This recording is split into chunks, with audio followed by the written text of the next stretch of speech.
नमस्कार, मी पौर्णिमा's रेसिपीमध्ये आपल्या सर्वांचे खूप खूप स्वागत। मी आज आपल्याला साधी, सोपी आणि झटपट होणारी शेंगदाण्याची आमटी कशी बनवायची ते दाखवणार आहे।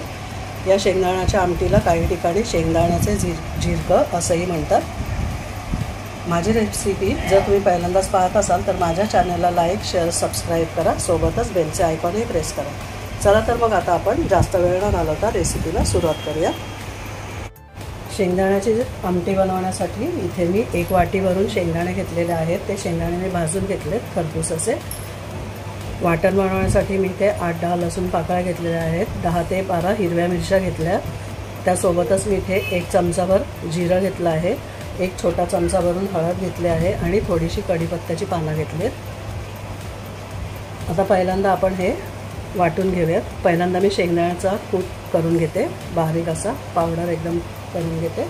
त्यानंतर मग हिरव्या मिरच्या, लसूण आणि जिरं आपण वाटून घेणार आहोत। यातला अर्ध जिरं मी फोडणीसाठी वापरणार आहे आणि अर्ध जिरं वाटणामध्ये घालणार आहे।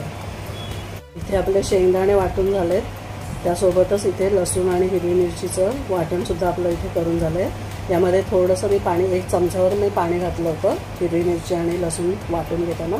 थोडंसं जिरंही मी यामध्ये घातलं होतं। आता आपण फोडणीची तयारी करूया। फोडणीसाठी इथे मी गॅसवर एक पातेलं ठेवलं आहे। आता त्यामध्ये मी तेल घालते, 1 मोठा चमचा भरून मी इथे तेल घालते। तेल गरम झालंय, आता यामध्ये मी जिरं घालून घेते। अर्धा चमचा मी जिरं घालते। अर्धा चमचा जिरं मी मगाशी वाटणामध्ये घातलं होतं, आता अर्धा चमचा जिरं यामध्ये फोडणीमध्ये घालते। त्यासोबतच मी कढीपत्ता घालते।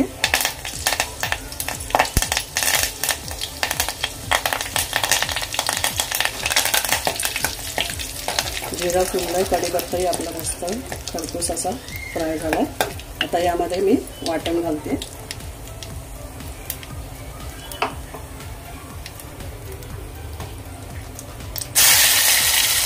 गॅसची फ्लेम इथे लो ठेवली। लसूणाचा आणि हिरव्या मिरचीचा कच्चेपणा जाईपर्यंत आपण हे फक्त 1-2 मिनिटं परतून घेणार आहोत।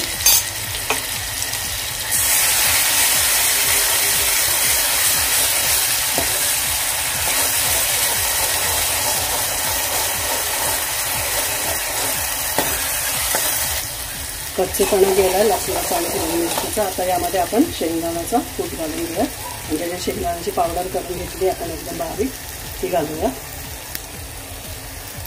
त्याआधी यामध्ये आपण हळद घालूया। 1 छोटा चमचावर मी हळद घालते यामध्ये।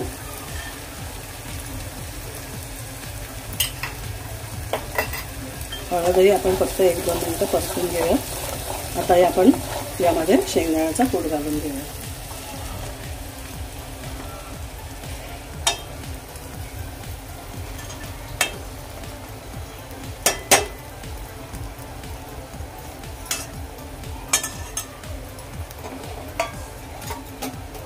आता मिक्स करून घेऊया। त्यानंतर आपण यामध्ये पाणी घालूया।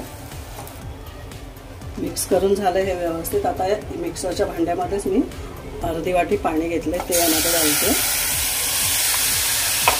पुन्हा एकदा आपण हे मिक्स करून घेऊया, ढवळून घेऊया।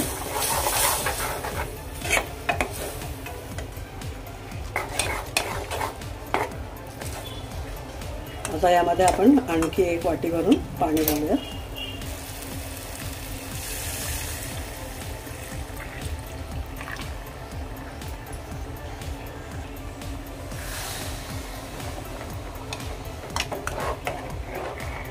आपण हे मिक्स करूया। अगदी सोपी आणि झटपट होणारी ही रेसिपी आहे।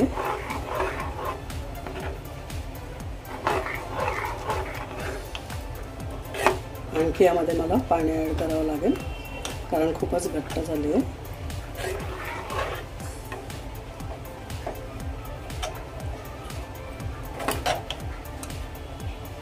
मी आणखी यामध्ये अर्धी वाटी पाणी ॲड करते।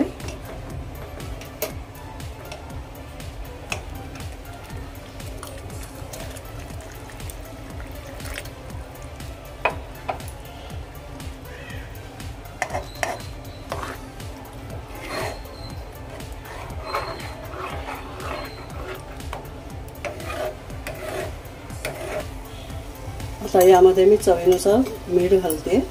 गॅसची फ्लेम लो केली मी.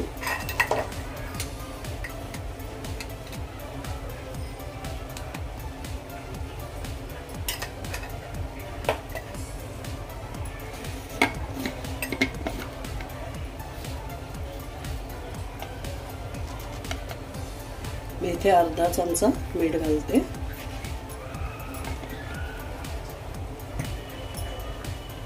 आता हे व्यवस्थित ढवळून घेऊया आणि गॅसची फ्लेम आता आपण मीडियम करून घेऊया.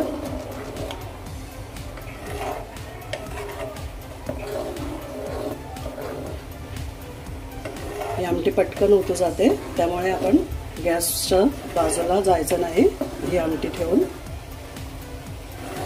कारण जर उतू गेली तर आपला गॅसही खराब होईल आणि आमटीची टेस्टही जाईल. त्यामुळे आपण ही आमटी करत असताना, आमटीला उकळी येताना आपण गॅसच्या बाजूला जायचं नाही, गॅसजवळच उभं राहायचं.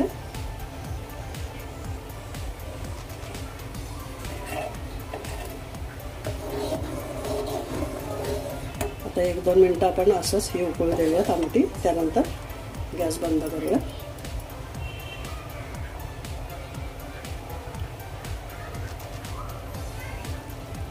आमटीला इथे मस्तपैकी उकळी आली आहे. इथे आपली शेंगदाण्याची आमटी तयार आहे. आता मी गॅस बंद करते आणि झाकण ठेवते. इथे आपली शेंगदाण्याची झणझणीत अशी आमटी खाण्यासाठी तयार आहे. वेळात वेळ काढून माझी रेसिपी पाहिल्याबद्दल सर्वांचे मनापासून खूप खूप खूप धन्यवाद. पुन्हा आपण भेटू अशाच काही नवनवीन चटपटीत, खमंग, खुसखुशीत आणि झणझणीत अशा रेसिपींसोबत. धन्यवाद.